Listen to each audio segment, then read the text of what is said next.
nature the most beautiful and unique gift which God has given us.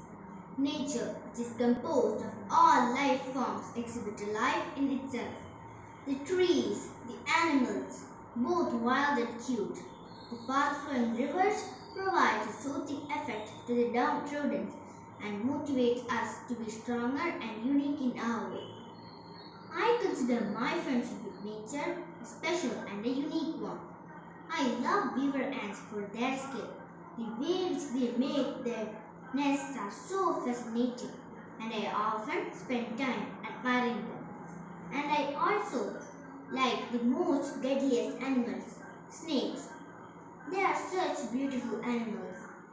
People see them to be dangerous and often kill them. And once I adore its defense mechanism. And moreover, I grew a garden in my backyard and just love it. Gardening is a job which gives mental satisfaction and helps to create a bond between human and nature.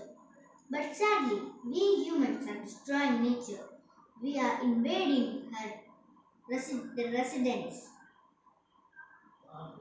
The animals know where to go, enter the residential areas of humans, and worse, we kill them.